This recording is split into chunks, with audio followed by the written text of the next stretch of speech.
right, welcome back, Pokemon Go players, to another episode of the Purified podcast. Today is February 26th, 2023.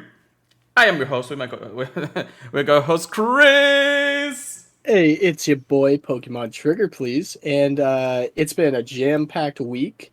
We took a week off, but we were not taking a break from Pokemon Go, I'll tell you that much. Definitely not, Uh, yeah, we got Hoenn out the wazoo. We hope you guys did too. And we got a lot of recapping to do. bro. We have a full-on, real-life experience for everything Pokemon Go, Go Tour Hoenn. The full experience. We're here to talk about both the IRL and the global event, actually, because since technically we wanted to talk to more about the actual like IRL, but Chris was actually on a full on vacation, so we didn't actually get together until today. So it's basically the full on experience now. We're gonna talk all things Pokemon Go Tour. There's some ups and downs, some pros and cons, some different things. A lot of I want to say definitely a lot of like opinions when it comes down to this, and it's kind. Yeah. I'm kind of glad that you and I were able to experience this, the full on experience. Santero, thank you so much for coming by. If my Groudon wants to get in there for some reason. Behind. But yeah, so it's bye bye Groudon. Anyway, it's all about just knowing what to do, what to play, how it played. I don't know. It's like there's just a lot. I want to say that we're definitely going to give a full rating for both experiences. Yeah. Because both of them had some interesting moments that we're gonna cover today for sure. So, and how are you guys able to do a podcast after that weekend? Well, last weekend was okay. Like we got rested and everything. This weekend we got destroyed. So Yeah. yeah. The sun was a lot worse in Florida for sure. Oh yeah, but even so, it wasn't as like bad as I thought it would be. Like yeah, it beat down our ass, but we had a good win through the day. Yeah, we got flat ground at least. True that too. Although the red tide wasn't really helping, anyways. Yeah, no. But yeah, so first and foremost, of course, we're here once again to talk about Pokemon Go news, updates, and ranting about the game because we love the game just as much as everybody else. And don't forget to check us out at thepurifiedpodcast.com, the Professor Network. Every single time, I always say they're good people. Anyways, I'm just really tired too. So at the same time, I'm trying to like hype this up and also trying to like remember that my eyes are probably gonna be dropping after today. But yeah, so I guess we should probably start. Well, let's start with all our holes and everything because that can go on through the experience and everything. Let's talk about really what we got to do this entire last 2 weekends from now or from before, I guess. First and foremost, I guess we should probably talk about the IRL Las Vegas Go Tour experience. Definitely the more hype one too. Yeah. Right. And next, of course, the one that you want to go out, actually travel to, meet a lot of different people. That's what we wanted to do. So, I guess Chris, you can begin. I mean, I'm sure I know that I have a little bit more than you because I got there a couple of days earlier. But I guess let's go ahead and begin with your experience there. First and foremost, how do you get here? What thing you did? Yeah. So I'll give you guys a little bit of backstory. Just so you guys know how serious I guess I played. So of course we got the plane tickets out. My friends and I were deciding to leave early, just so we could travel through California. Just keep in mind, while my friends love Pokemon Go, they don't eat and breathe it the same as yeah, not Kira like and we I. do, yeah. Yeah. So I'll start with the Hondos for the in person. Yeah. Yeah, no, they weren't as crazy as Pure Lighters. But I will say Pure Lighter and I started the event, and we showed up like 15-20 minutes late. But we were already getting event spawns in the car. Yes. just from the incense and everything. The only thing that sucked was like if you got Pikachu's and they weren't in the park, they would just be the normal Pikachu's. So it would be like, oh my gosh, do not be shiny, do not be shiny, you know. Which neither of us got one. We were getting unknowns too, which was interesting. Yeah, Uh, that wasn't too bad. so yeah, I'll take those. I want to say I got a shiny unknown like the second we got to the park, but I might be wrong with that. But I'm getting ahead of myself. Shiny Unknown was your Um, first shiny check? I don't think that was it. I don't no, remember definitely that. not the first shiny check. Yeah. Definitely not the first one. But I did want to mention at the beginning we could not play after showing up 15-20 minutes late. We could not play for a solid like 15-20 minutes.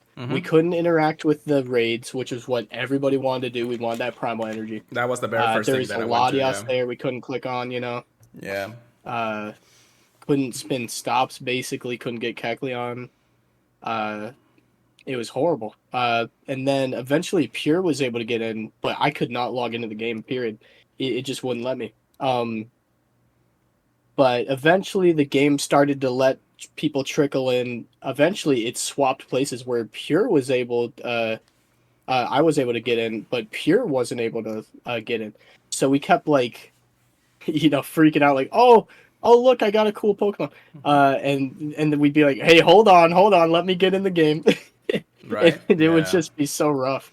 And it ended up being that there was a bunch of people there that didn't have the ticket even. They just wanted to hang out with other people, which I understand, but people flew out there from all over the world Right.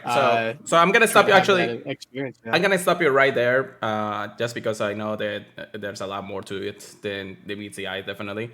So yeah, so just as Chris has mentioned, when we got to the park, we got there a lot later. His friends were actually putting in the car park and literally like 3 miles away from us, anyways. Yeah. We didn't know that until like the end of the day, or at least I didn't know that until the end of the day. But yeah, so thank you so much also to Chris's friends to actually letting us get out and play the game, because finding parking late was not the play. And we learned after the mistake the first time for sure. So yeah, just like Chris mentioned also that just as we got into the park, we wanted to do the primals. We tried to remoting them at first. It wouldn't let us do anything. Then when we got to the park, we thought maybe they was supposed to be only be in person. So when we got there, we got the very first thing, like we were right at the I want to say the north entrance, right, where the blistering sands are. It was either I can't remember if it was north or south, but we definitely started at the blistering desert Which or was, whatever. yeah, like the very first thing you want to do actually is being in the blistering sands. Now, um, it looked like I thought that at least the park itself they actually remodeled it for the event itself. So I thought blistering sands looked like a cool biome because it just looks like sand, anyways. Oh yeah. But that was actually the park itself. Like that was like I didn't know that until later. But the park itself, that was actually how it looked like. So I was like, okay, this is interesting. In the end, I guess it fits the team, especially what we It wanted got to you do. into the game more, Right. yeah. Now we went there, and of course, just like Chris again, we couldn't do much. We could shiny check a few things. Our gold pluses were actually pretty good in picking up a few things here and there. But just the best thing, we wanted to do the raids, we wanted to do the Kecleons, we wanted to check on everything, and everything was super slow, super non-functional throughout the raids. Every time we tried to even get into the raid, it just locked us out. So we couldn't do anything. We had to restart the game, and then of course at that point, once you restart the game, you're locked out of the game until further notice, until we finally get some connection and everything. So. I was just checking things, and I think my very first shiny was a Puchiana, as far as I remember. And that was a gold plus catch, once again. But yeah, so at that point, we were wondering, okay, this is kind of like 2017 Vice all over again. Yeah. And a lot of people were actually comparing to that moment specifically. And it was like, it was bad, and it wasn't getting any better. Like, Niantic wasn't really addressing it or anything. Bless you, by the way. Niantic wasn't really addressing any of the problems at the moment. We were like trying to like power through whatever we could. We thought maybe because we were in a cluster of people in the same place, we wanted to move away from them, so we started It walking was through the. crowded. Yeah. It was crowded everywhere. Like there wasn't really that much room to begin with. Like there were paths that you can actually walk in. There were sizable ones, but either way, we just couldn't. Like we were trying to like dodge people here and there. Everybody was in one specific place. Other people were in other specific places, and the park was huge. Like I didn't think Sunset Park was that big until I actually got there. But it definitely like showed that you had a lot going on at that point. Now I wish I had a recording of the actual gameplay, but because we were so worried about just getting into the game at the moment, All the charge and everything. yeah, we were trying to just at least get into the game at all. So we weren't really like focused on trying to really like record. But I'm sure that if you go online, you'll see people actually showing exactly how the park went. It was huge. You had like this specific biome, blistering sands. Ancient Shores was like probably another mile away from you. Another mile after that was the next biome and the next biome. You know, the park itself was just like really big. So if you were hatching eggs, that was the point. And also you wanted to get eggs because it was 10k regionals at that point. But yeah, so even if you couldn't really get into the game, it was one of the things. So to fast forward just a little bit long, so we were just walking around trying to really get into how. We'll talk about that in a moment, Zach. But we were really trying to just get into the game and play. We got instances, but we made the decision to just go ahead and be like, okay, we're not going to do any raids. Because every time you got into the raid, you had to restart the game. You couldn't do anything. So we just kept walking. We tried to go plus. We tried to just click on Pokemon here and there. And that's where technically the experience started for us, even though we were having this really bad experience at the beginning of the day. So when it came down to that, it wasn't the best because it didn't like this was the first time that I actually experienced a full on like service issue in the game in any of the other events that I've been to. GoFest, Seattle, and GoFest Chicago were just almost completely like scot free from all these problems. It was rough. It was really rough. And even though we were still able to play the game here and there, we were not able to really enjoy it because every time something happened that just made us lose our minds, we had to restart the game and we couldn't get in for another 20 minutes. But that was, of course, that point in our experience. They were just going about and here and there. So it was really rough in the end of the day for everybody. Like, it was not just us, but like, I want to say that a lot of other people, either, I don't know if maybe it was because of their service or their phone or something like that, apart from what Niantic, service are really bad at the time. But they were just not able to get in at all. Like, they would literally they had plenty of cell service, things for like AT&T, Verizon, and everything. It was just like an insane amount of people. Yeah. I mean, they said there was 17,000 people that didn't have tickets that were there too, right? We'll get to that in just a moment. That's an it is. So, but yeah, I mean, at the same time, they didn't close down the park for just the event. They literally like left it open for anybody. Like, so anybody could actually just arrive, and just like Chris said, when they did address the issue. And the very first thing is like, we're sorry for the inconvenience for the experience. And this was already a few hours ahead into the actual like moments of the game. We were trying our best, of course, and we every now and then we could get into a raid, so we were starting to do our primal energy count and everything. It seemed like they blocked off remote raids. Correct. That, right? Yes. So the very first thing that they did was blocked off remote. So not everybody could remote anything for the first 3 to 4 hours into the gameplay of the day.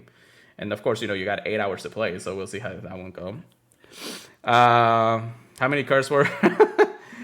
You're lucky enough. I don't really do a lot of cuss words in the field. Not even here, anyways. All of his words in Spanish too. Anyways. But yeah, so they addressed it. They tried to fix as much as they could. Just like Chris mentioned, they did in-person raids only, so that only the people at the park could get the raids and everything. And that was because we were just trying to be at the park. We really weren't moving away from the park at all. And I know there were raids outside the park too, but it was just it wasn't the experience that we wanted. So the thing that was in the end of the day that Niantic addressed the issues. They said, okay, so this is a blog post, and actually I can pull it up real quick. just because I know that they mentioned a lot of different things at the time. So let me go to the news section of the Pokemon Go. So on Saturday itself, traders, we apologize for the gameplay issues currently impacting Pokemon Go Hoenn Las Vegas Saturday ticket holders. We appreciate your patience and we work to resolve the issue. As a result of this issue, all Saturday Pokemon Go home ticket holders for Saturdays, of course, those who purchase an extra day add-on for Saturday will receive the following. On the same night, February 18, the city event experience will be extended throughout Las Vegas for an extra 3 hours from 7 p.m. to 10 p.m.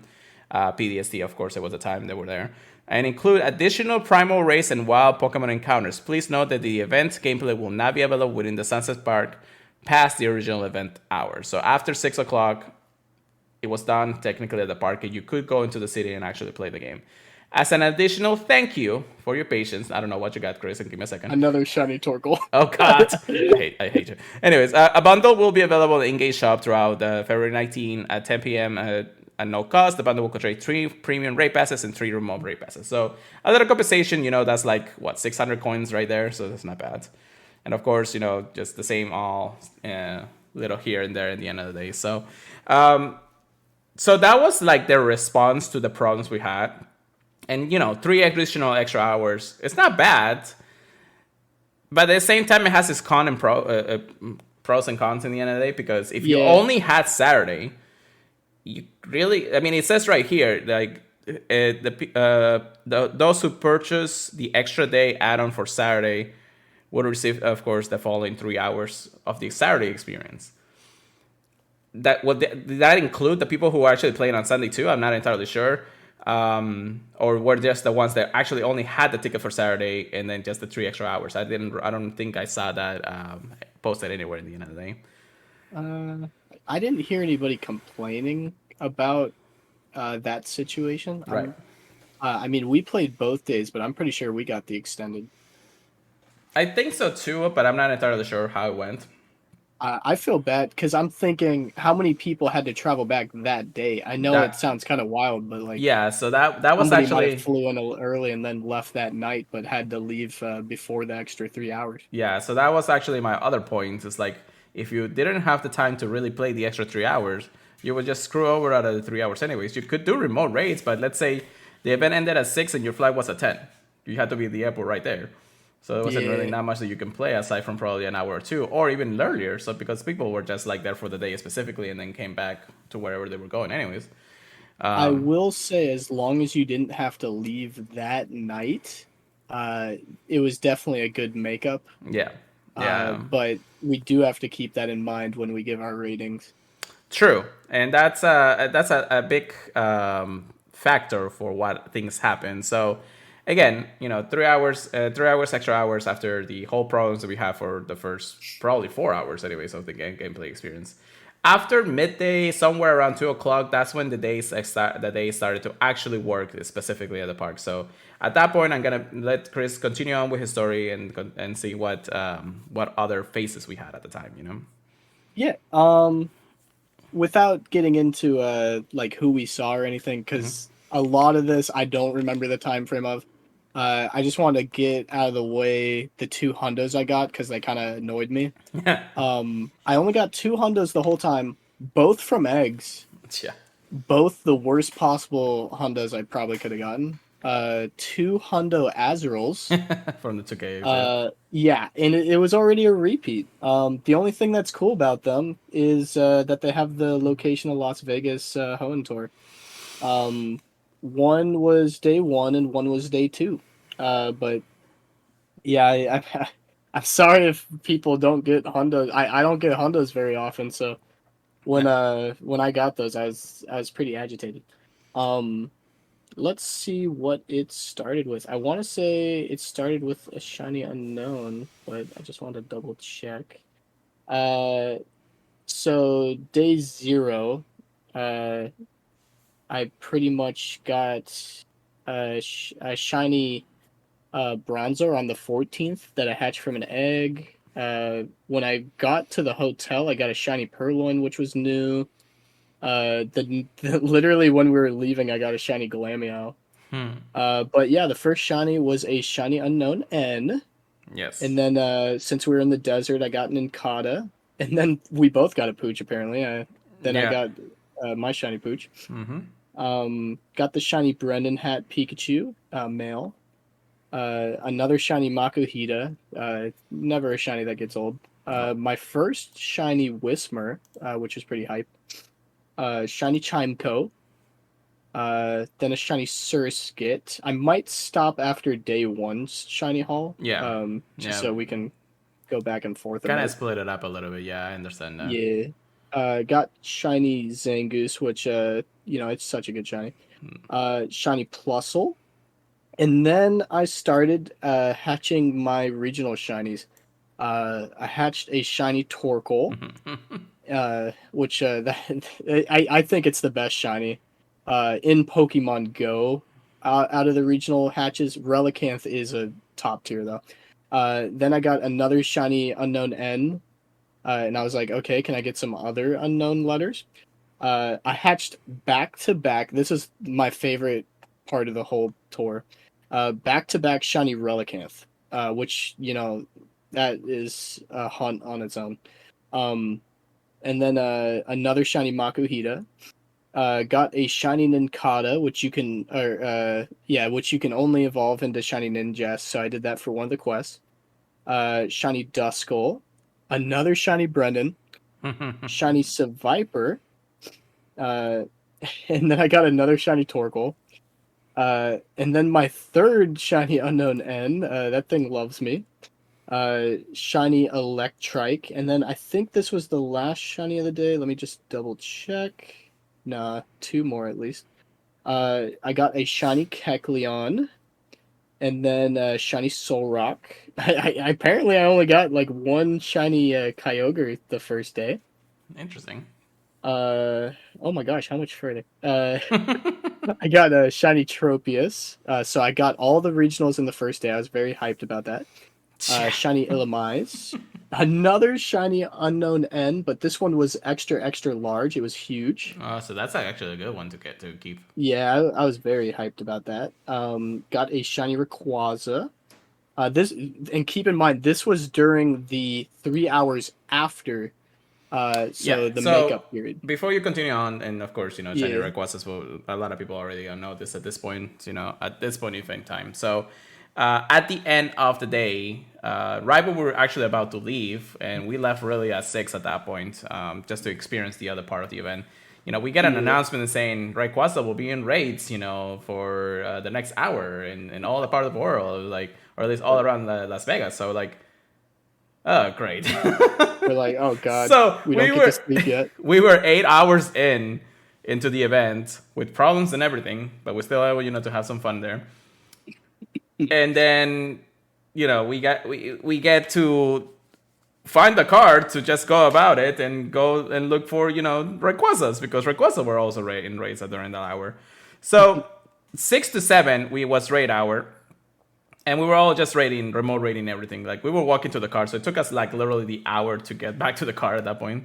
But we were doing as many raids as possible on the way there. Yeah, I got a couple of shinies. And they were all filling, man. Oh yeah, they were all because we were getting off the park at the same time. Everybody was also doing the same thing. So anytime you actually join a raid, it was literally 20 plus multiple groups, people, and every single time and every single raid that you did. So on my way there, I was just literally my phone was just tapping Rayquaza every single moment, no matter what, because I still need that Hondo, which I'm unfortunately still need. One day. One day. No, not even one day. I'm doing as many as I can before the end of the season. Anyways, so we kept on doing all of that and everything. And before, okay, so yes, so that's the shiny hole that you've been getting. That's the Hondo hole. Now, let me go ahead and talk about my experience before we move on to any other day at this point. So I actually got to Las Vegas 2 days early. I got there on Thursday. Why? Well, because at the same time, I kind of wanted to just go ahead and experience a little bit more of Las Vegas. This is the first time I actually traveled to Las Vegas itself. And I wanted to actually see a little bit more than everything. So I took an early flight on Thursday.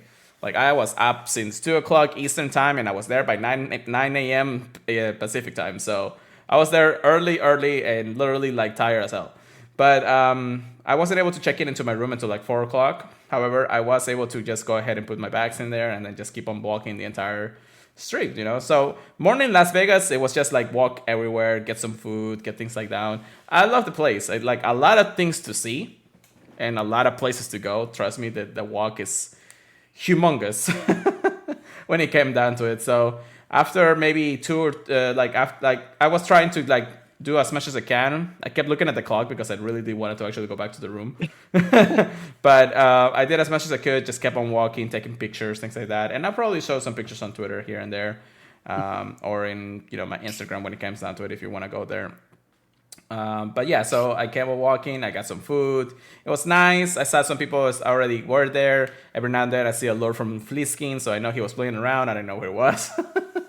But he was there like even earlier than me. I think he was there on since Wednesday of that same week. So yeah, that was my first day was just walk around, get to experience Las Vegas a little bit more. Once I got to the hotel room, I took a shower. I like probably slept like a couple hours because I was at that point I was probably awake for like 16 hours.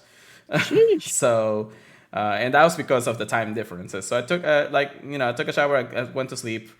Woke up a couple hours later. It was still nighttime. It's still like 7, 8 o'clock at nighttime. And then I went out again for the night, seeing how things are go. I went to eat some things, visit some casinos and here then. But I never really gamble. Let's just Pokemon Go, I guess. yeah, that's where all our money was going. That basically. Weekend. So that was day 1, and then I went to sleep, and then day 2 started. Now day 2, I kind of like my first mission was trying to see what I could do aside from meeting other people. So I was actually planning to see the Avengers station with a friend of mine. Right now at the time, I guess. But yeah, that was go through and everything. And I also wanted to see if I could get to the Grand Canyon at some point. But unfortunately, those things are actually like 6 a.m. until like 5 p.m. in the day. So it was literally a full day of experience that you had to do if you wanted to. But if you had other plans, then of course, things like that happen. So I wish I was able to do that. But next time, maybe I gotta plan it a little bit better. At that, maybe if you get there, maybe they'll be able to do something. But the only thing that I could take was probably the helicopter ride, and that's expensive. So I was not about to spend another $500 for that. So,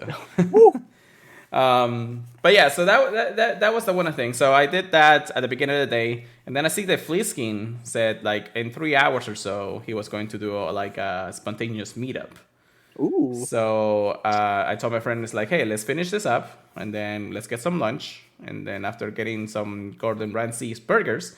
We went to Fleaskin's meetup around 3 o'clock in the afternoon that time. And it was actually kind of fun because at first he got there a little early. So we were like, okay, we're all talking to him. A lot of people actually started meeting up, things like that. I got the chance to talk to him, which was the very first time. I actually wanted to talk to him back in Seattle, but unfortunately, he was always like, packed with people anyways.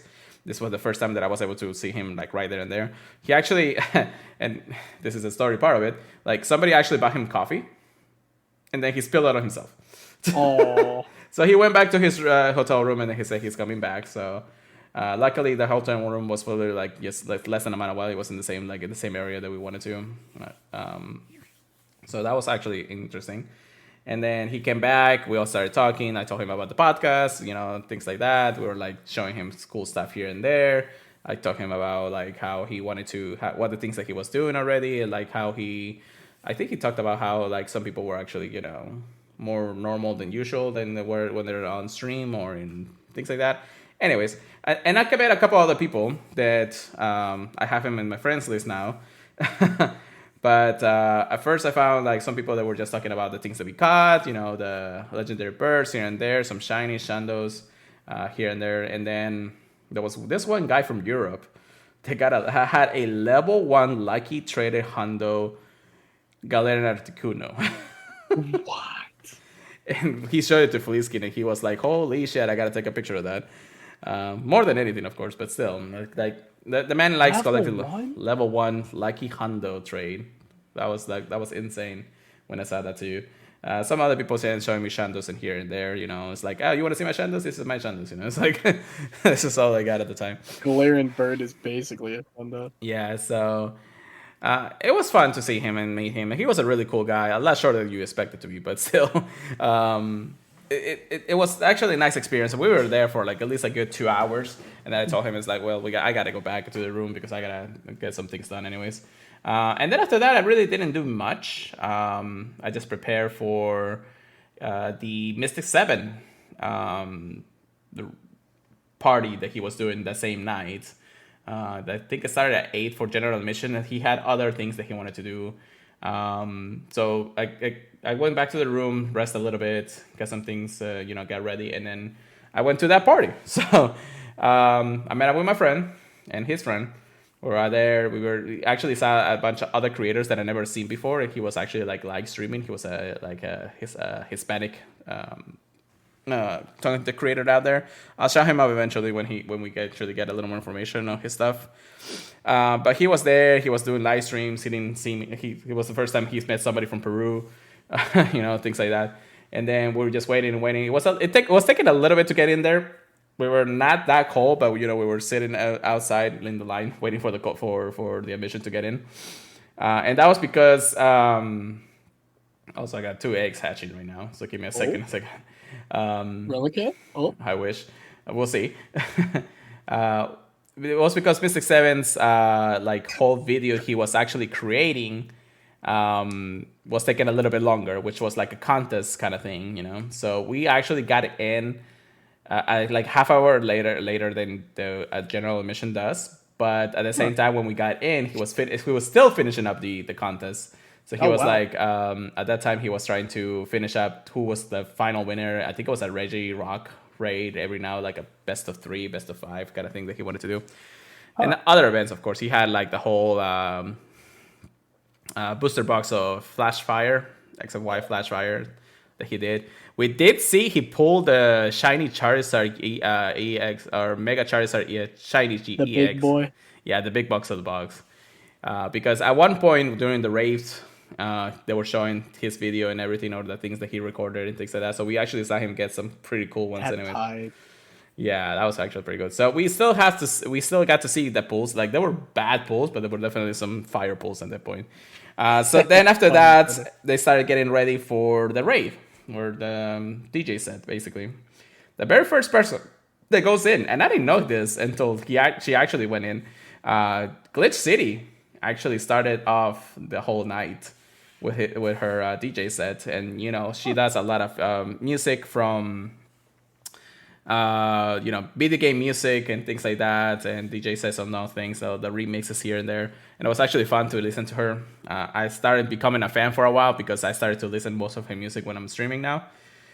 So I really thought it's like I first became a fan right before I actually got here, and then I see her live. It's like that was crazy, So and then after she actually that, there was another one, No Regret, I think yeah, and then No Regret actually came on, and then of course the big one after that, No Regret was actually pretty cool. So don't count on it because he was actually like really good. Like I was trying to skip him, but the biggest part was training tips at the end of the night. This was already a couple of hours in after some DJ sets from the 2 of them. So everybody woo and everything. Then training tips was there too. He said that he was going to do his set, and then his cousin was going to do another set after that. I was only able to stay until like 90% of his DJ set, and then I had to leave because Chris, saying that he was actually going to land around 11:10 or something like that at the time. So I was like trying to make sure that when he got there, he got into the car, and then he went to the hotel that I was supposed to meet him, so I could get him there. Yeah. It took a little bit longer than usual, but regardless, it was fun. I was able to actually meet Glitch City by herself. She was actually coming out of her DJ set. He was talking to some people. I was able to actually grab her for a second and tell her, ask her, is like, how in the world did you actually get shiny Arceus in less than 150 encounters in less than 2 days? While I'm over 5K in during the time of shiny hunts. I'm just like, you gotta be kidding me. But still, that was actually amazing because she was actually trying to do that hunt and try to finish it out before Pokemon Day, which is tomorrow. Oh, and but she got it like super early, even before she even got out of into Vegas. So kudos to her and congratulations. Now, before we continue, let's actually sex because I know people are waiting for this. Good luck. 10k egg first. Relican, but no shiny. And then a 12k egg. Sandile. Ba-ba-ba-bam. No Hondos either from the two of them. That's wonderful. That's wonderful. I got a few more 10k eggs before the end, before tomorrow, or by the time tomorrow ends. So we'll see how that one will go.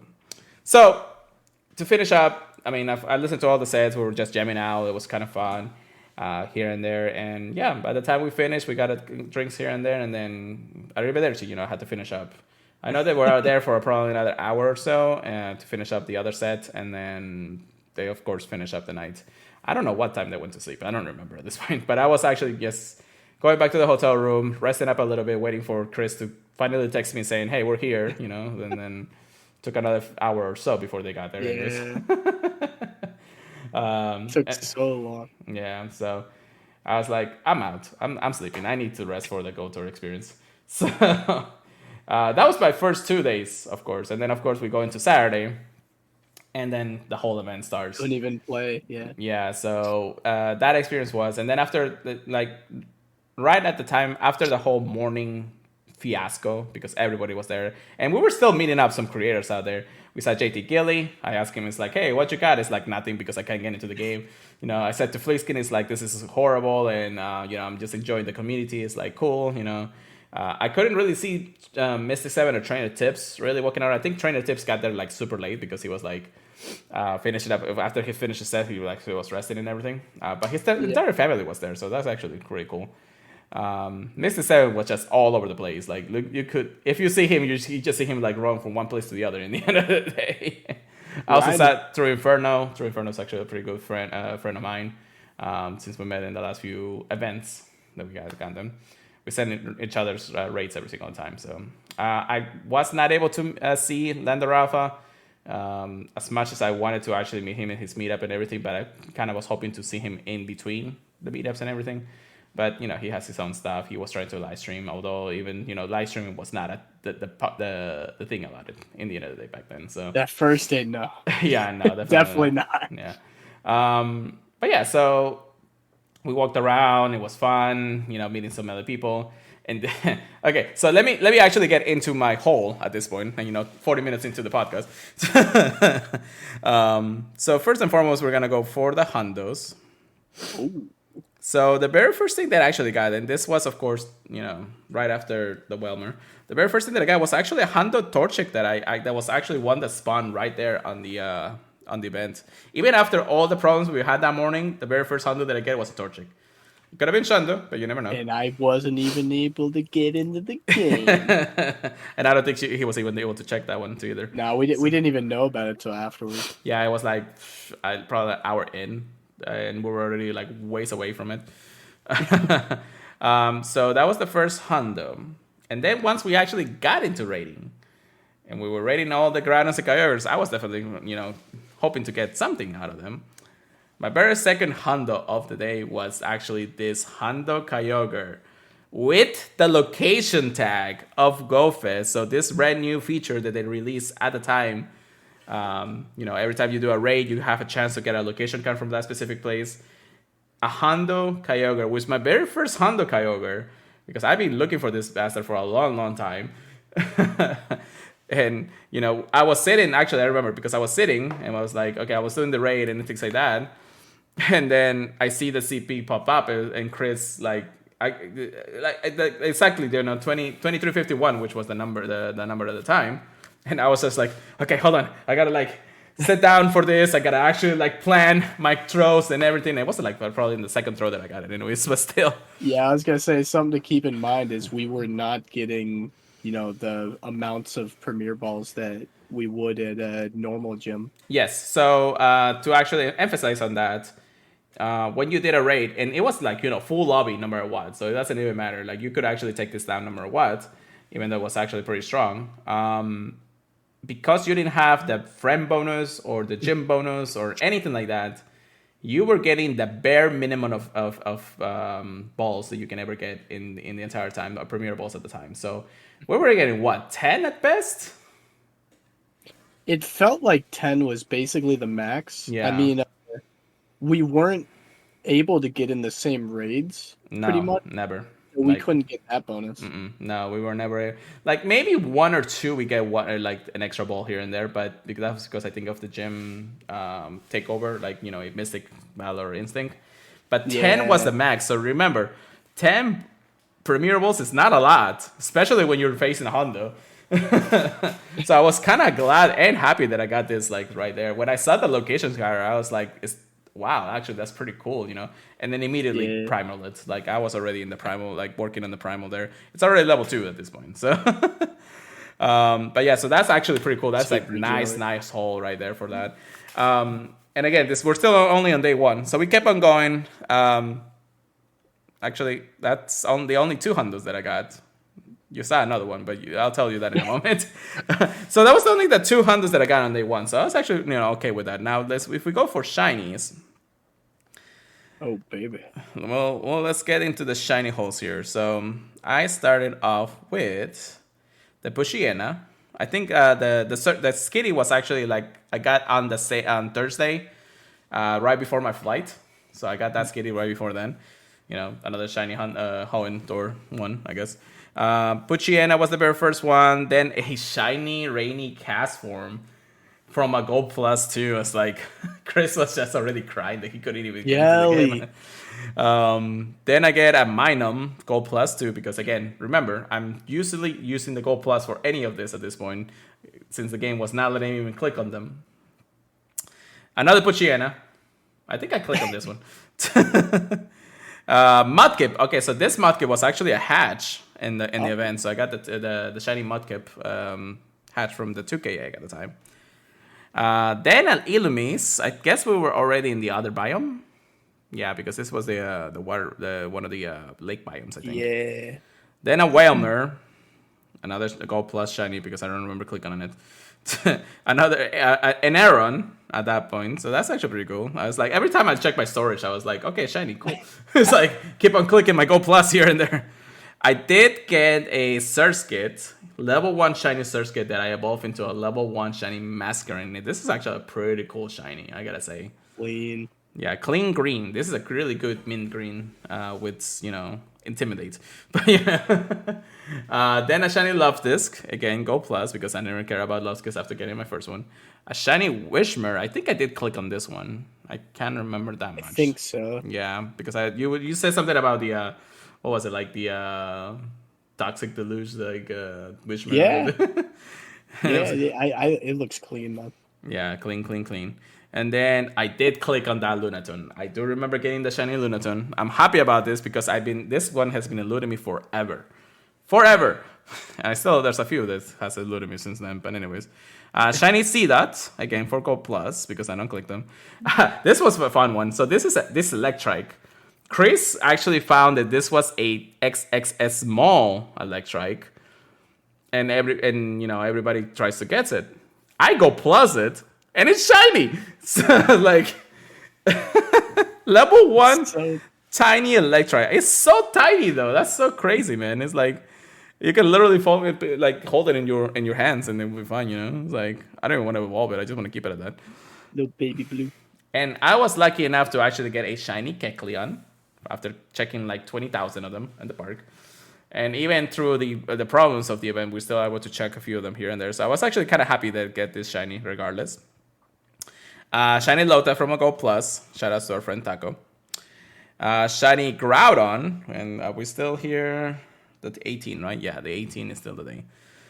Shiny Gulpin, which was nice to actually get. I got one. I needed another one, but it is what it is. Shiny Kyogre. Again, from a raid. Primal Raid in Vegas. Another Surskit in the park. So I completed the family. That's pretty good. Another Whalmer wanted to show up, so I guess Pink Thanos was a thing. Thanos whale. Clamper. I remember Gold Plus in this because I remember just seeing it. I think this was actually on the walk to Rayquaza, to the car during the Rayquaza raid hour. I think so. I don't remember actually getting it in the park itself at the time because we were walking off the park, and of course there's still spawns there here and there. shiny Spoink, again from outside the park. And then we go into the Rayquaza territory, which I got one shiny Rayquaza from all the raids that I did, which was like, I don't know, I think like a Rayquaza good territory. 10, 15 at the time. Funny enough, the community manager, the second community manager, that we got out of the entire existence of Pokemon Go, she gets a Shando. She cheated. No. Jelly. Jelly, indeed. We still, of course, I still run the Go Plus the entire time in the car, in the park, and going back again to the hotel. I get the shiny H unknown. I was happy about this, and it was a Go Plus because I was just like trying to like catch whatever I was getting at the time. Then another Rayquaza from that raid hour itself, a Groudon with the location tag. So actually, or the collection, whatever location. Wait, did I try to use this? No, yeah, I tried to use this. Yeah, we might have mirror traded. Yeah, we were trying to get Shandos, but of course it wasn't happening. And this was still in the 18. Yes, it's still the 18 there. I get the shiny unknown from just using the Gold Plus again. Like, what was my luck with both of them? Like, seriously. Numel, I Gold Plus this because I don't remember actually clicking on this. Another Groudon from the Primal Raids on the 18, so yes. Swablu, I guess it wanted to be. Okay, so the Swablu was actually day 2 already. So I wish they would actually tell me the time when I got it, but So that was my first haul, like day 1 at this point. Surprisingly enough, and to be said, I mean, I did get 10 plus shinies, if you think about it. It was just honestly just my Gold Plus just being crazy at this point. And we were having drift in the hotel too, so we were actually hatching eggs. Yeah, it was good staying in a hotel so you could hatch all those 10K. Yeah, and funny enough, because it is what it is, that weekend I hatched over 200 eggs, and Chris gets double the shinies. So I didn't get anything until this weekend. I got lucky from the eggs and the unknowns and Pikachus, but everything else was rough. Yeah, so after that, we went back to the hotel. We did raid hour on the way, so I mean, by the time we actually got to the hotel, it was already done, but we still had the extra hours of the experience in the hotel. Chris, I think you and your friends actually went out that night. I don't remember. I don't remember. Yeah, I was able to score a few shinies. It was interesting though, because I think some of them happened after midnight, which is kind of weird. Yeah, that could have happened, but I'm not entirely sure how it went. I remember after 10 o'clock or a little before 10, I was just like, I'm done. I'm on bed. I was like, my body was entirely sore as it was. Even though I'm a Pokemon Go player, my legs are still like jelly. But yeah, so I finished off the day. I wanted to do more raids, but of course it is what it is. After 10 o'clock though, after the experience technically was over for anybody who experienced anything on Saturday, you can still do Kyogre or Groudons. And by the time we woke up that same morning, because it was already morning by the time, I guess, by the time we woke up, there were still more Groudons and Kyogres happening. So we were like, oh, cool, let's go ahead and start doing some raids this morning while we do breakfast and everything. Yeah. In the bed next to this guy. Yeah. Yeah, okay, so I guess that's the point of the other Hundo. I get a second Hundo Kyogre. Just literally lying in bed. I was like, oh shit, 2351, I gotta go ahead and stand up for this. Oh my goodness, that was hilarious. But yeah, that was the hell of it. I did also catch a Hundo Azurill from the X at the time. Oh yeah, we twinsies. Yeah, twinsies. But before we actually move on to the full day of day 2, so we woke up day 2. We were like, okay, so let's get into the park actually early this time because we were not going to go through the whole troubles of actually walking away from the park. And Chris and his friends actually they needed to leave a little bit early that day, so we actually planned to be there early regardless. But the experience was we got there an hour early this time around. We got breakfast at the park, around the park because it was the Taco Bell, and Chris loves Taco Bell.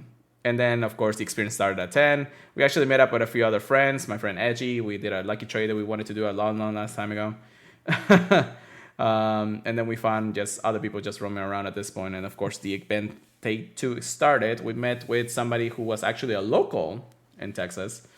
And he was there for the day only, but still, it was like the moments like, he said he was by himself. So we were like, okay, let's play together. Let's go around. Let's have some fun, things like that. Help him out too, raids and things like that. But yeah, day 2 started.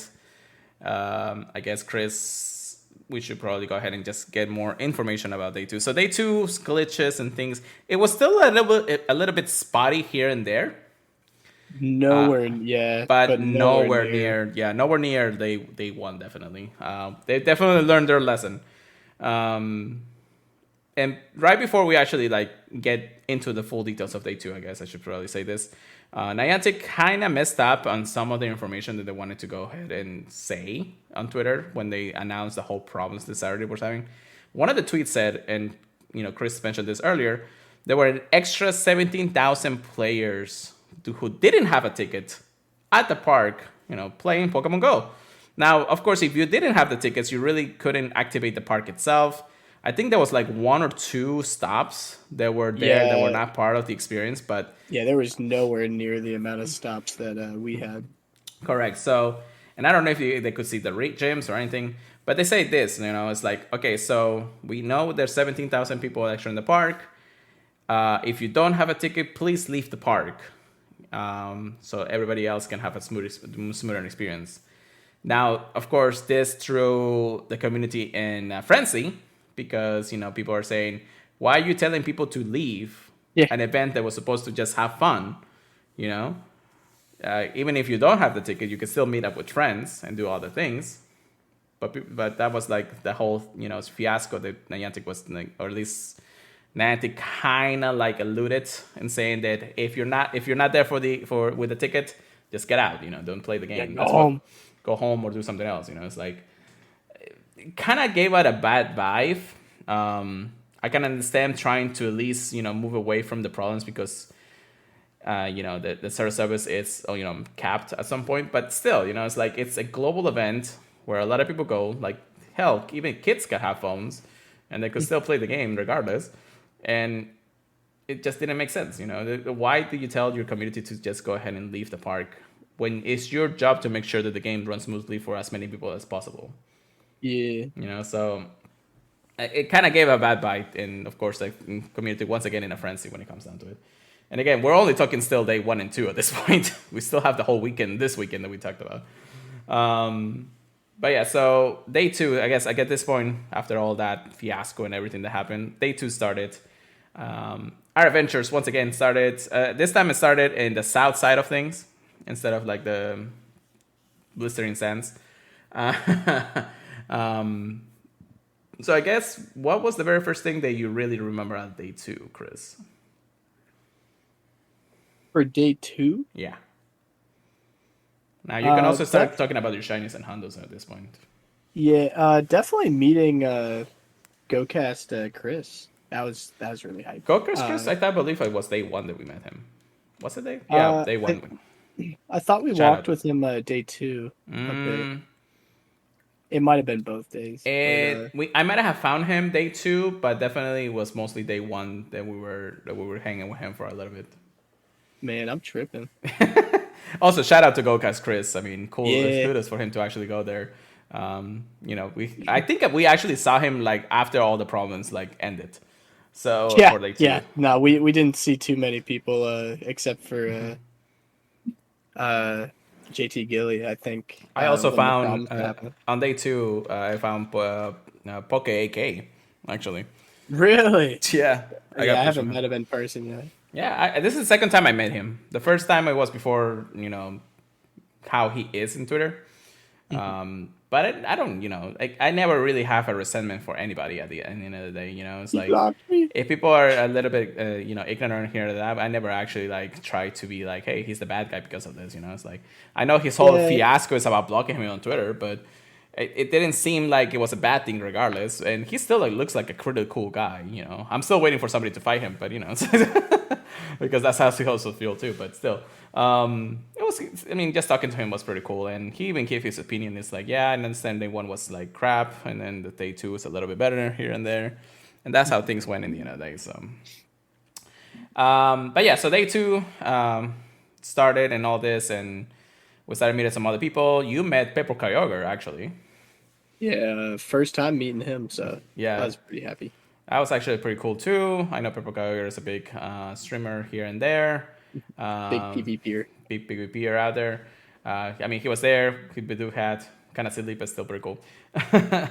And then I think we also saw, if I remember correctly, Brendan Tan. We didn't really say hi to him because he was actually like all over the place with his community, but still pretty cool regardless.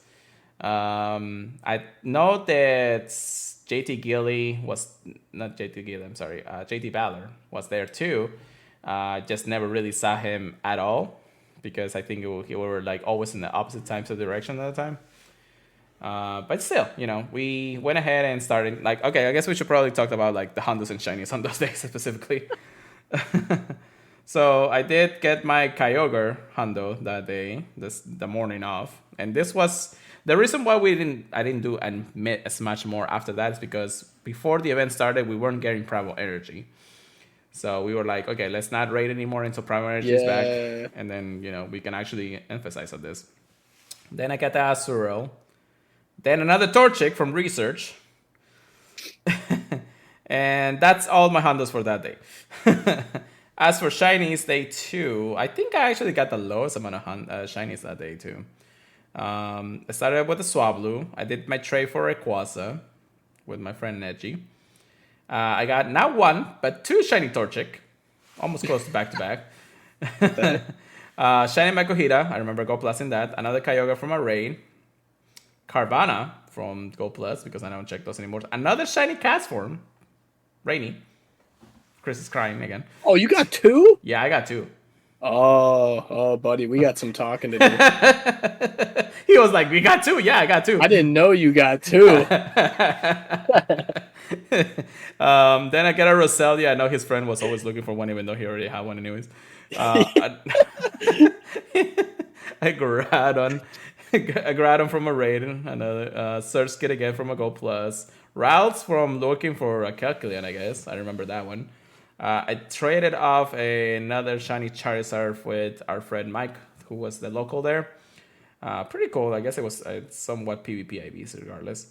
And then a shiny Torchic on our way home. A shiny Rayquaza during raid hour that night. Another shiny Rayquaza. Another shiny Rayquaza.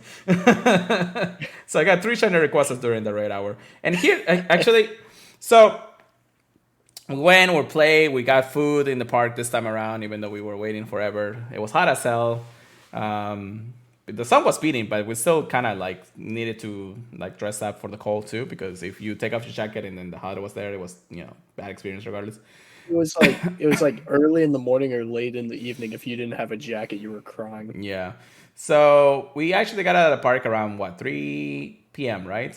And here's the thing, and this was the funny thing because we wanted to get all the Spinda quests. We had the second time we had to do all the Spindas. So we actually split up for like a good 30 minutes. His friends went to the car. We went back to the park just to get the last few Spindas. And then we realized we needed to actually get a Latias encounter too. So we needed to finish that. They're like, oh shit, we gotta run. It's like, so we get through the lords. We got tried to actually get as much as possible. And then, yes, we did. We actually found a Latias pretty quickly. To do that, and then we were like, okay, after the races, let's go. We finished all the special research and all the time research at the time of the event. I always hated if I actually had one and I never finished it, so I needed to finish it that time anyways. But I was sweating, like trying to see, like, has anybody seen a Latias somewhere? It's like, please. But yeah, so after that, we went back to the hotel. And he, of course, they just left me there because, they had to actually leave and drive. So I said bye to the friends. Everybody, bye-bye, everybody. I stayed at the hotel, and I was like, I'm not getting out of here. I'm just going to do raids out like as much as possible. So I did as many Groudon and Kyogre raids I saw in between. I was just like, I wasn't like extremely tired, but I wasn't even drifting to sleep. So I literally just stayed in there. I don't even think I went for dinner. if I remember correctly. Maybe I got them later. I don't remember. So the event ends at 6, and I'm ready for raid hour, so I can go through. And here's the thing. So I was finishing off a Kyogre, I think a Groudon raid, or about to start a Groudon raid, and then the game just glitches out. And then I'm like, okay, this is weird. This is like the same moments that happened on day one. Then I loading back the game again. The game does let me go back in, but I could not see anything. Like I could not see any stops. I could not see any gems. I know I had spawns because my Gold Plus was trying to catch whatever. But I just couldn't forgot about this story. Yeah, so I couldn't do anything at the time. I just nothing. For a good 10 to 15 minutes or 20 minutes, I was trying to go to Twitter. I was going to see what other people were saying. There weren't many people actually talking on Twitter about it, but there were a few. They're saying, hey, I'm in Las Vegas, I'm in the Strip, but I'm not able to log into the game. Or I'm able to log into the game, but I can't see anything. So nothing was showing up. So a good 10, 20 minutes go by, and I'm just like, well, I just missed raid hour. I was texting Chris, Goldcast Chris, actually, and a couple other friends. It's like, hey, what's going on? I can't see anything. You guys see anything? It's like, yeah, we see every now and then, here and there. So like, okay, so it's just me then. But then I see other people on Twitter saying, hey, we're on the Strip, but nothing's popping up. So we're like, we're going to miss really raid hour for Rayquaza because we were actually there. So Niantic does actually address this once again. Thanks support saying, hey, we see some problems with people in Vegas during a Rayquaza Raiwa. Please stay tuned for more details. So at that time, I was like, okay, let me actually get up of bed and shower and do whatever I needed to do because I was still in the clothes of I was in the time.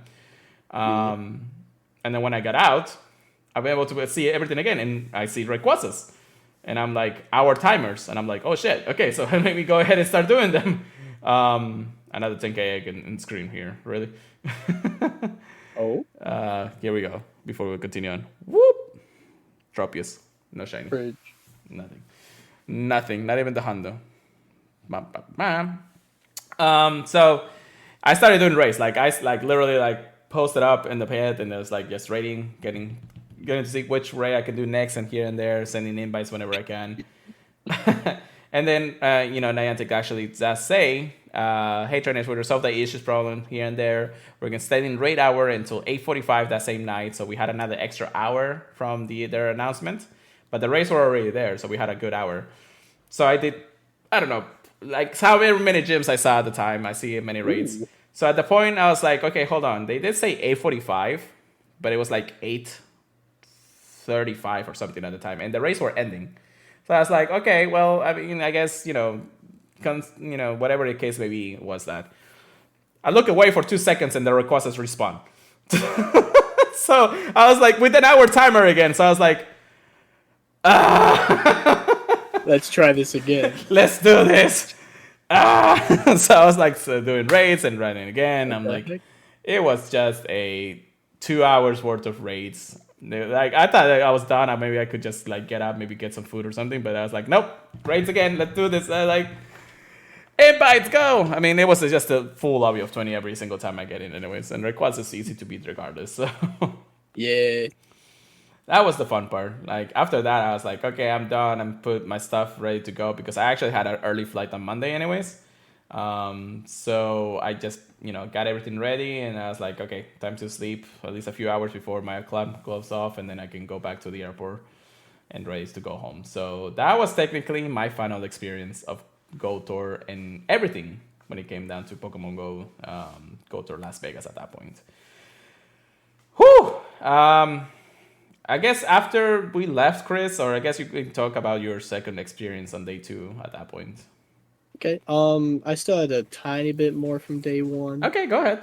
Which I'll just rush through really quick. Absol, Sableye from a quest, Groudon, Snorunt, and then I hatched a Tropius when we got back to the hotel. So I got the whole, all the regionals I needed. And then that night went out and got Shiny Surskit, Carvana, Chimeco, Yeah. and that's what I got from the little extended part. I didn't go too ham afterwards, but I was definitely playing. And then my phone died while I was out. I Hmm. was like, no. No. But it's not like it died at the park or anything. Hmm. And then the next day, I actually started out by hatching a shiny that I was really happy about, a shiny Pichu. That's my Oh first ever yeah, shiny I Pichu. remember that. It was like literally on the same time that I got the Kyogre too. Yeah, super hyped about that. Chris was saying it's like I know the Peaches now is hatching out of 2 eggs and then decided Yeah, flip. yeah. I was like, dude, I haven't even hatched a Pichu yet, but yeah, there we are. I got a shiny Groudon, shiny Zangoose, which I actually just checked. It's rank 4 for Ultra League. Shiny Groudon, shiny Aron, shiny Cacnea, Yeah, shiny Groudon. Dude, we were raiding Groudons like crazy. yeah. Shiny Nosepass, shiny Mawile, shiny. Why do I keep saying shiny? Illumise, Kyogre, Unknown O, Oh, Zangoose, nice. Kyogre, Yeah, Groudon, yeah. Zangoose, Whelmer, two Ralts, and Electrike. And that was it for GoTour, other than the random lucky trade with the new friend we made, The local? Michael. Yeah, yeah, yeah. Yeah. That's right. I forget what I gave him, but I gave him one of the regionals from Florida, and Mm. he gave me a shiny Gengar that ended up going lucky. But yeah, all in all, very happy with the haul from the event. I did hatch the second Relicanth, but I ended up trading it to uh, Purple Kyogre. But yeah, I was kind of disappointed I didn't hatch another one, but yeah, beggars can't be choosers, right? Right. Like it's crazy. That's for sure. That is for sure. And So, then the global. oh my God, jeez. Well, excuse me. That's Arigato. Anyways, well, after we left, after you guys left, actually, did you guys do any more gameplay, or was just like just in the um. car, just trying to rest as much as possible? I guess.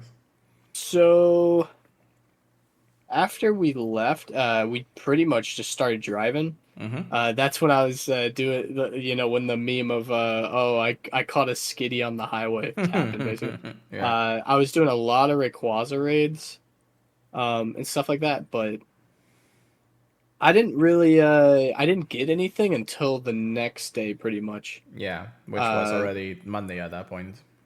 yeah, yeah, until I got to San Francisco. Mm-hmm. At least for Rayquaza. I did keep a streak going where I got at least a shiny a day, so I was very happy about that. Lucky you.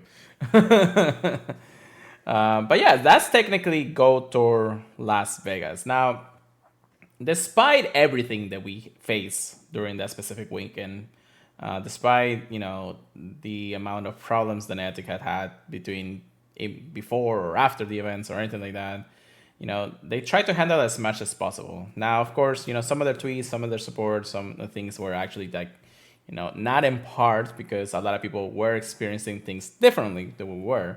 So people were either not getting into the game or how they're actually playing the game or they're full on the game, things like that. There were a lot of other people, they mentioned the saying like we were logging to different phones here and there, but nothing was working. But that's really not how it's supposed to work, regardless. Yeah. But yeah, so overall, I mean, for us, the experience, and this is our full on reviews to what Go Tour Las Vegas was. Um, because I know that a lot of people on the internet were actually complaining more than they were actually praising this event. Because in the end of the day, was it really the event that we wanted out of the Gold Tour? Like, was it really what we were supposed to expect out of the Gold Tour Las Vegas? Um, I want to say yes and no, in my opinion. And at this point, I should probably just go ahead and review. The experience that I got, it was mostly just more of a, like, I'm there with the community having fun wherever I can, because I know that unfortunately, even I was actually raging and getting disappointed at the moments when the game wasn't working, Especially at the beginning, yeah. especially the beginning. So, we were there. We after everything that we did, even getting late and things like that, we were expecting like a full-on experience, just like last or the goat Goat Fest in the end of the day. And we're like, this could actually be fun if it would have been executed correctly. In the end of the day, aside from everything that happened, at least for me, I still had fun because moments like that never were able to be experienced unless you're out there experiencing it with other people. In the end of the day, like one of the things, and I never mentioned this until now, and on day one, there was actually a Hondo Lilipep. Oh, no. A Hondo Lilipep that was actually on one of the biomes. I think it was the Ancient Shorts, I and think so. somebody called it out, and we were trying to charge our phones, and I was doing raids, so I was actually letting the Gold Plus, do its magic. So I know I didn't get it because it wasn't in my storage. I checked my journal, and I was like, I'm gonna regret this, but I checked the journal, and I see the number of CP of the Lilipep. And because you guys know that it actually shows if it's just shiny or not, yes, I did actually technically lost a Shando Lilipep with my Gold Plus. My heart. And it hurt. It hurts really, but I mean, at the end of the day, that's the thing of the game if you want to play it in different ways. So, kind of sucks, but it is what it is. Could have been my sixth Jando at this point, but it is what it is.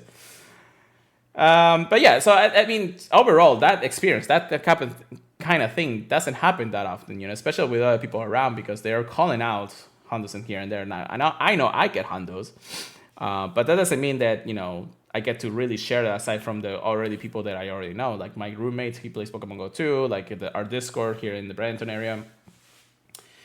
When we get those kind of things, I'm just like, this is cool, but there's nobody around that I can share it with because usually I'm playing by myself.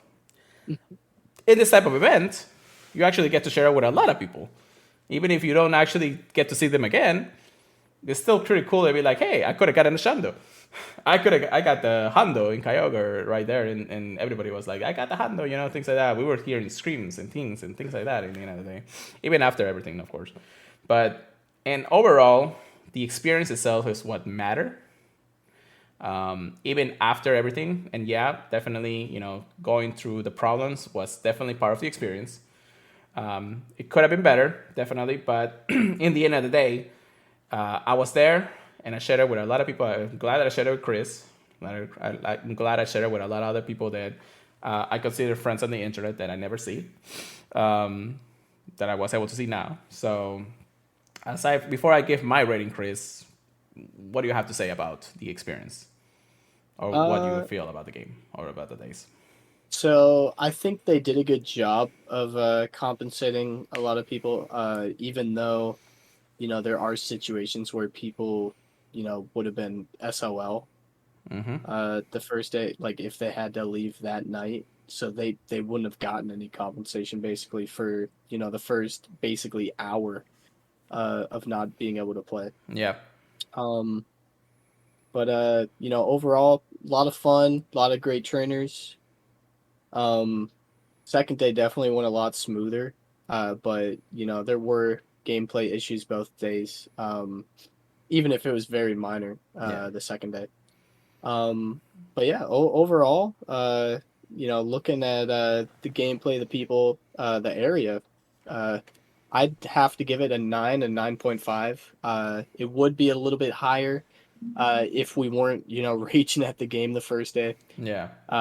But yeah, overall, a lot of great fun. Loved it. Would definitely do it again. Especially even if I knew it was going to be the exact same, Yeah. Yeah. it was awesome. I'm gonna give it a solid 9. Like I don't think I can give it any more than that for the reason that the problems could have actually been fixed a little bit easier if they knew how many people were there, regardless. Anything above that, I feel like they could have been just a better experience, or it would have been fixed right over there, here and there. And overall, I do believe that it still is an amazing experience to go out there and play and really experience the game how it's supposed to be played with other people that really are passionate about the game, just like we are in the end of the day. So, and solid 9 for the event. I feel like a lot of people were probably in the minority when it comes down to this. We still had fun, even through everything in the end of the day. So, yeah, I mean, that was really our experience when it came down to KOTOR, and yeah, how everything really shaped out in the end of the day. So I know we're a little a little into everything right now, but we still got global KOTOR to actually talk about. I will say it wasn't as action packed. Correct. Put it that way. And definitely something that, could have been planned a little better from my part. But the way that I actually got everything done for that, I still had to work this weekend, or at least the Saturday of the weekend. So I really didn't experience the Go Tour global experience until like half of the day was over already. I was running my Go Plus, and I was doing as many races as I could. So I still was getting here and there a couple of things. But I don't think I even got a shiny until I actually got out of work. So, and that's because, the adventure or the incense were not really as boosted as it was before, regardless. So, day 2, I guess at this point, we're global experience time. Here we go. Day 1, I got and went to my usual grind spot where I see most of my people. I see that, people are playing here and there. Shiny Rayquaza in screen with a 2152. Thank you so much.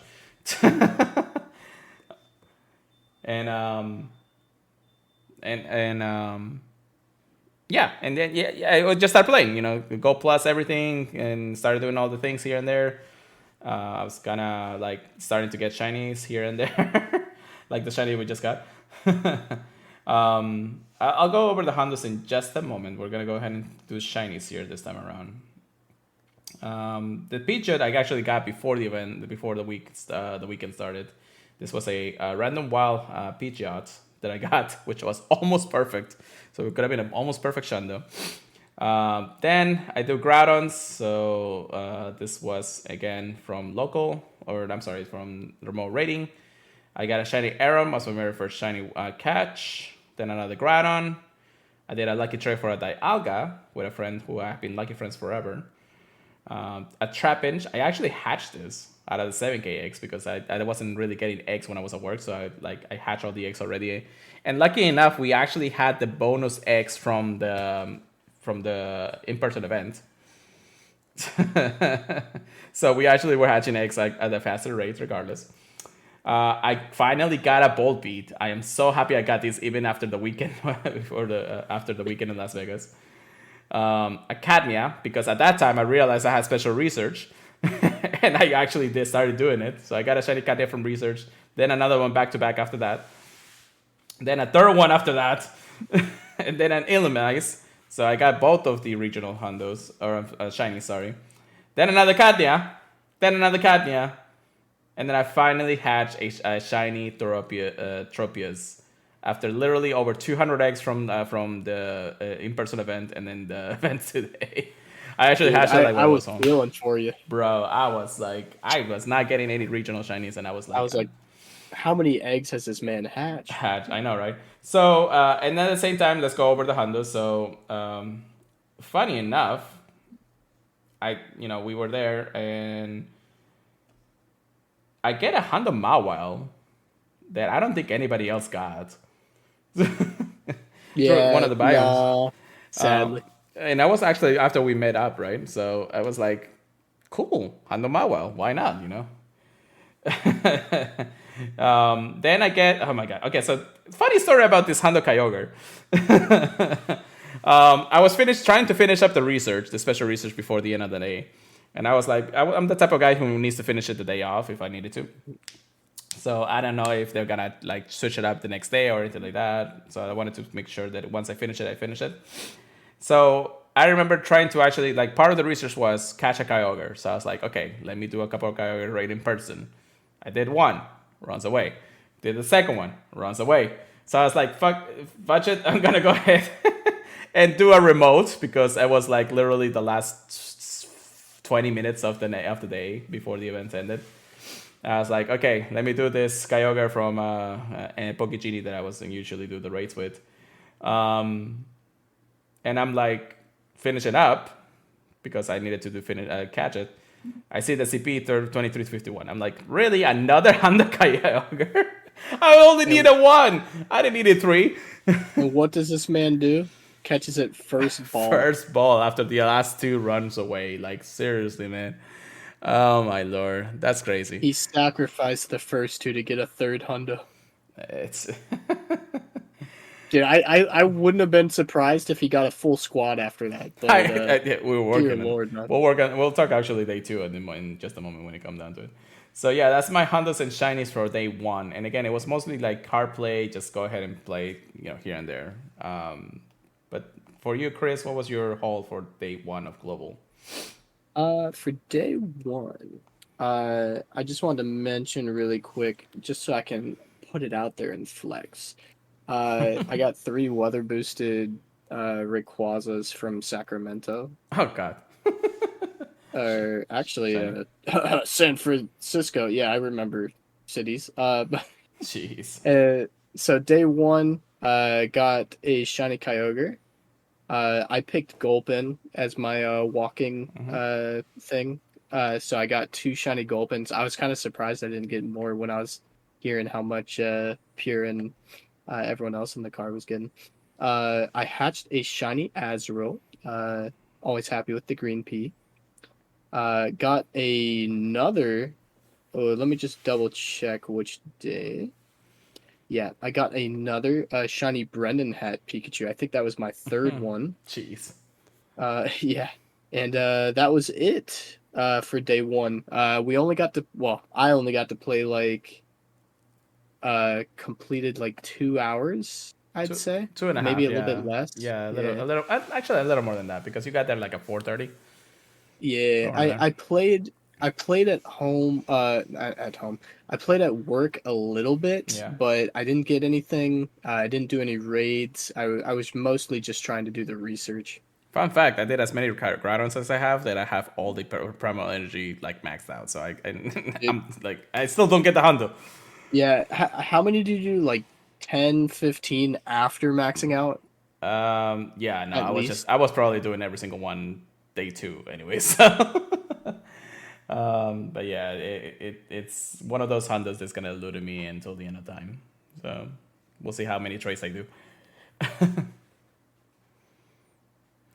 But yeah, so that was day one. Again, not much to talk about when it comes down to it. And then raid hour after that, but we just did as many raids. I think we got probably in the group we got 1 or 2, and then after that we all just went our separate ways.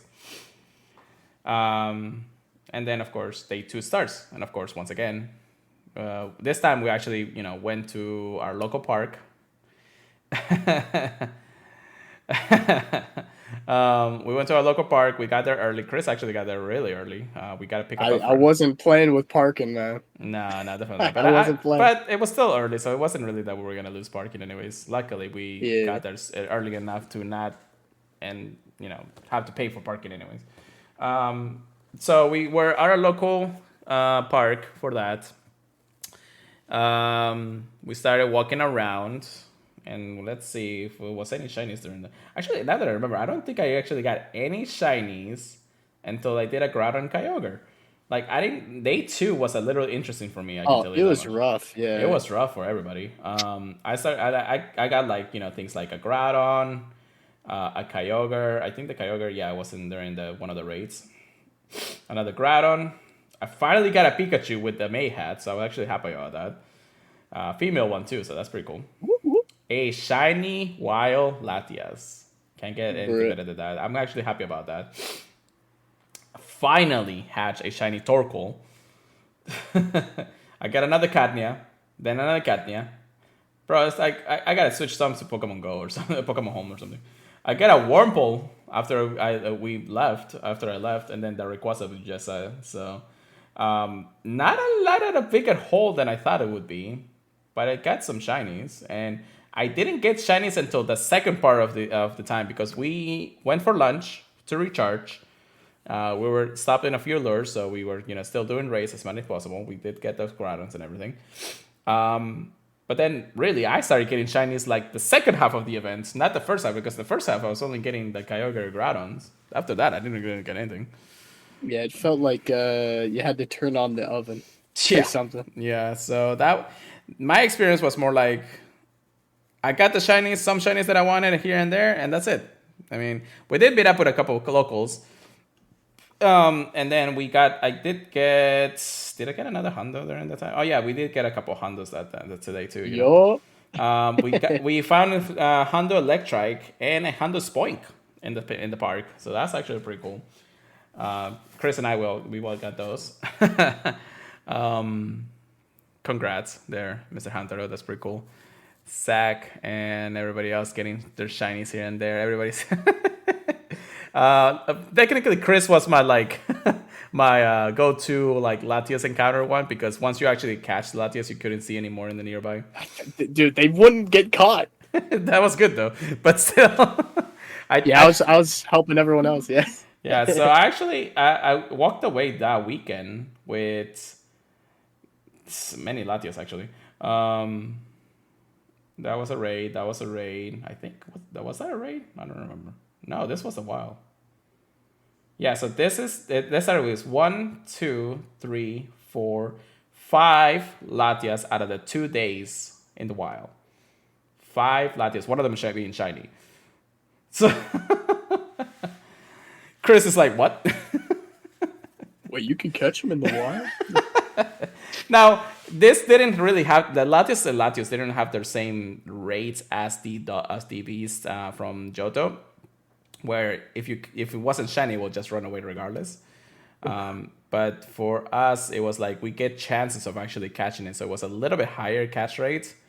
But it's still, almost every other one ran regardless, unless it was shiny.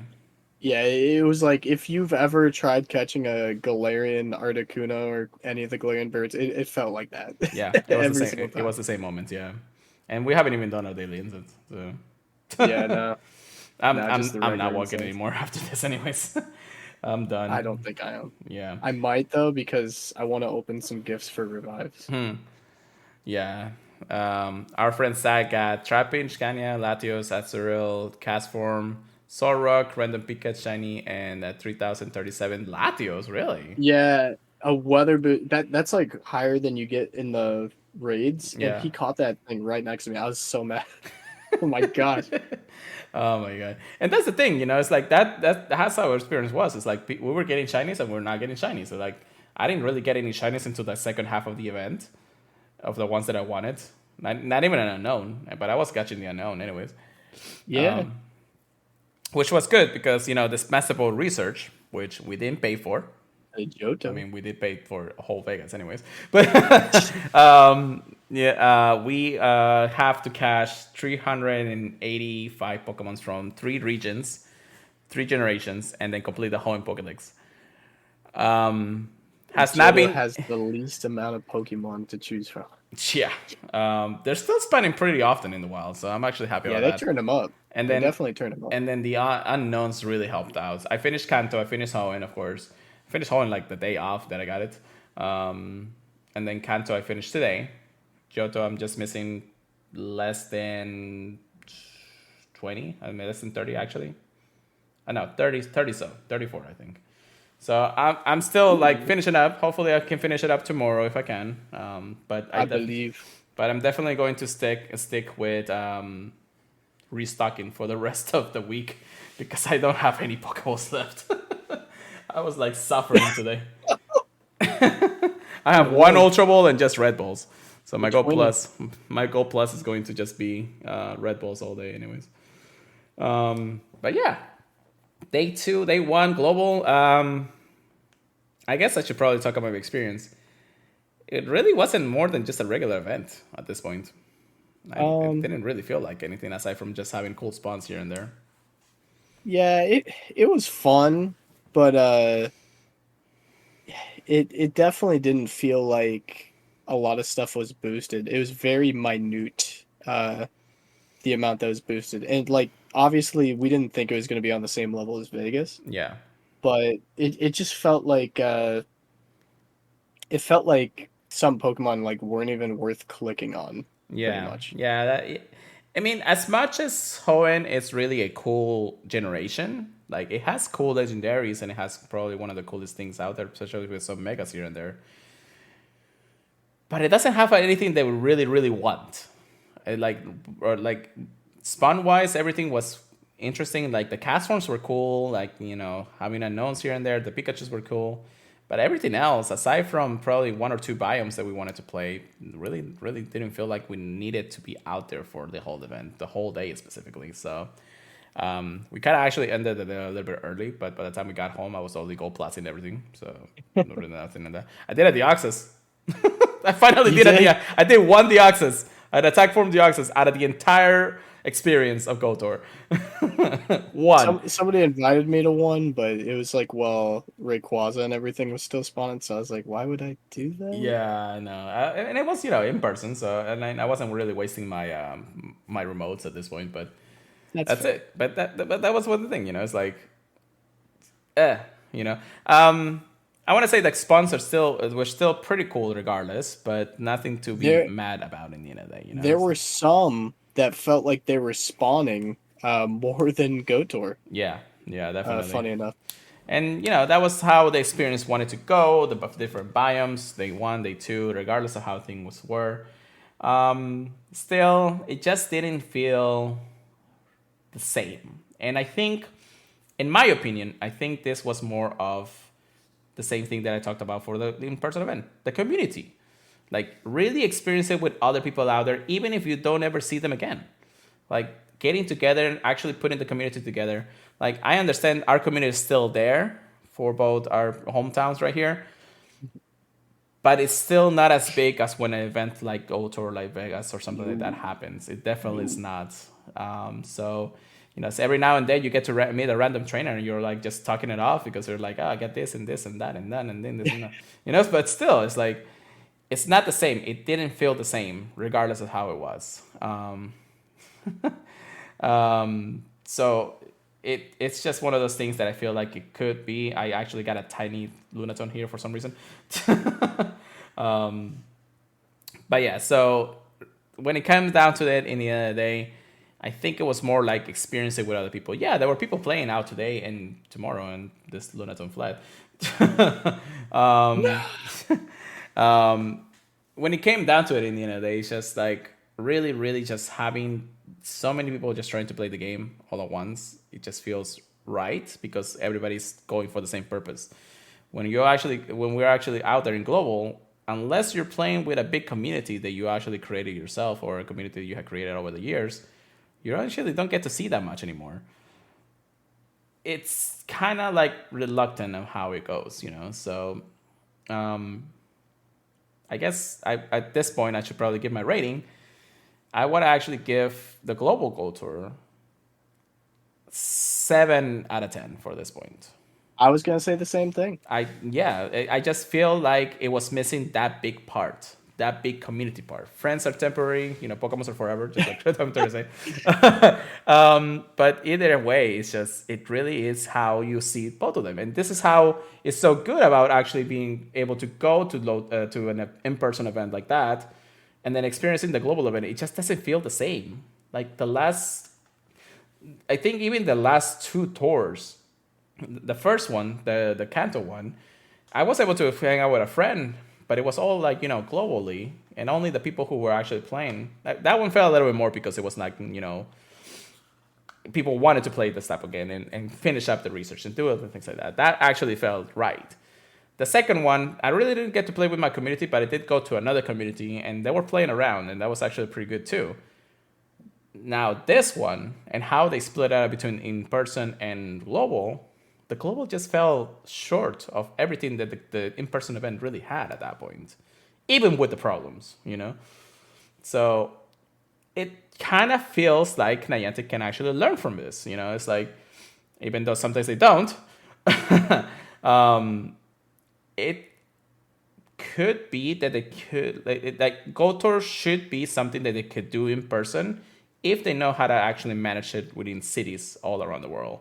Because one place cannot be really the good definition of it. I think Las Vegas was an okay place to play, but it really wasn't like the best place to play. Like even the park itself wasn't the greatest, Yeah, I thought it looked great. I thought it was a decent size. It always feels like you want something like bigger to play at, and maybe like I don't know. You always want to say better service, but it's so hard to take account of thousands and thousands of people. Yeah, and it makes sense. And here's the thing: it's like it's not like at least this type of difficulties weren't could have been avoided. It's just that even the city experience over there in Las Vegas was a little bit rough, because it's really not the place to play a game like Pokemon Go. If now that I think about it, so Yeah, it's a place to guard your wallet. Nah. yeah, yeah, that too. So it really didn't feel like Chicago or Seattle, where you can just go out to the city and actually play the game, and you didn't really have any problems about it. Vegas really wasn't the defining factor. Like the place itself is cool, but I don't feel like it was the best place to play or have an event like this, regardless. I am interested to see what places they toss up in the air in the future. Especially for Go Fest. We were talking where we think that's going to be. Is it going to be in Seattle again? Nah. I do want to mention really quick. If you guys don't agree with our score, for Go Tour, keep in mind we also got the quote unquote glitch or whatever, of getting the egg-tastic bonus going from Vegas Yeah. for this event. It would Yeah. have probably been a 5 or a 6 if that wasn't the case. Which we never Um, really experienced that glitch or problem in the in-person event, so we never really thought that it was a yeah, problem. I don't know what they were talking about with I didn't that, to be either. So honest. I guess it was kind of like a bonus at this point. But even so, being like Yeah. the people that were there getting this type of bonus while everybody else is trying to hash 10k eggs at a regular rate, Yeah, didn't and really. like, oh, I hope I hatch a normal Relicanth. I'm like, ooh, Yeah, no, yeah, about that. I felt that. I felt that when he said that. Like somebody in the community actually said that, and I felt that it's like, oh shit. I mean, I forgot he does not getting this many eggs because of they don't have the bonuses, and just and I think this is one thing that we actually said about the global. There were almost nothing to really scuff about. There was no bonuses. There was nothing to really come through. There was no extra race. There was no or extra raid passes. No extra bonuses for eggs. No instants. No stardust. No experience. There was nothing. Why did they actually put the less effort for the global that they did in person? That's more. It's understandable in one point, but at the same time, it's like you have two different types of communities. You want Money. two people. Well, that too, but at the same time, it feels like they just didn't want to put the effort for the global for that reason. Especially, they also have to buy the Master War research, you know? So it just didn't feel right. And now that I think about it, I kind of want to degrade my grade a little bit. I'm probably going to give it a Oh, 6 at that point for that reason. Just because of how bad, like, at least for me, because I had the experience, at least I had a little bit of something, but nobody else did. And I feel bad for everybody. Everybody was really trying to walk it out at this point. So, I uh, really feel for the people that couldn't go to Vegas and only got like 2 shinies. yeah, You know, that too. It was insane. Regardless, that was at least our full experiences for both Las Vegas Go Tour and the Global Go Tour. So it really comes to show that you can experience in both, but there's definitely a lot different experiences when it comes to the end. So I think we're actually gonna end it on that note. If you have anything else to say, Chris, that's the time to say it.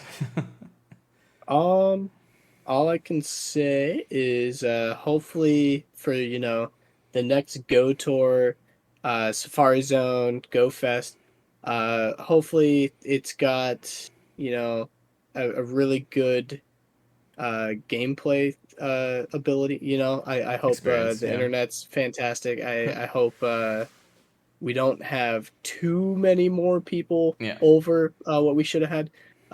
Vegas gets a lot of people all the time yeah, as a tourist, so I wasn't that surprised that more people came than expected. yeah, Uh, but hopefully we can cover all that the next time, so people aren't stressing out too much trying to get in the game.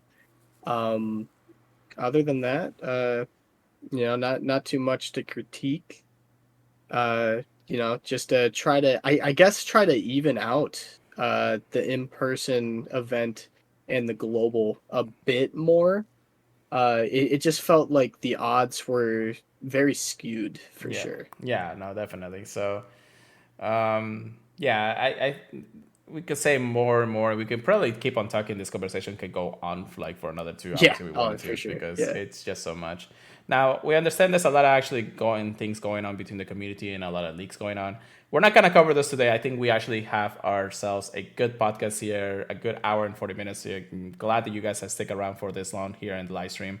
Bless. And good luck anybody listening in podcast because it's gonna be a long one. It'll be a long walk. There's not really no news to cover because at the same time, Pokemon Day is tomorrow for us. As of the recording of this podcast, tomorrow is Pokemon Day. They have announced nothing to this point. There are a few things, Pokemon miners and things that actually things I talked about. But we're not gonna cover those today. I think we should end it on just the Go Tour experience, regardless of it. So this podcast Cover is it just soon. we'll cover it very soon. And I think as long as this podcast goes out at some point, I think the next time we actually talk, we're gonna be talking brand new season. The spring season is here soon, so we'll cover those in the next podcast. So I do want to say thank you so much, everybody, for listening to the podcast. Thank you for actually being here on the podcast. Thank you for joining us tonight. Definitely a lot to cover when it came down to it, but I'm glad that we actually got to experience this together, Chris.